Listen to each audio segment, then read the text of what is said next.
Welcome. In this video I'm going to show you how you can change subtitles color on Netflix. First of all, we have to open the netflix.com website on our browser and then move for the right up corner, select account. Next we have to scroll down and I would like to change the settings for my profile. So click on this arrow, then scroll down and find subtitle appearance, click change. In this place we can find preview, click on this white icon, and here, as you can see, you can pick few different colors.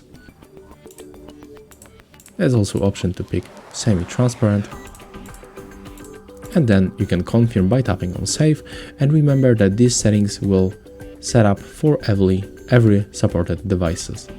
So that's all for the video. Hope you like it. Remember to leave a like, comment and subscribe to our channel.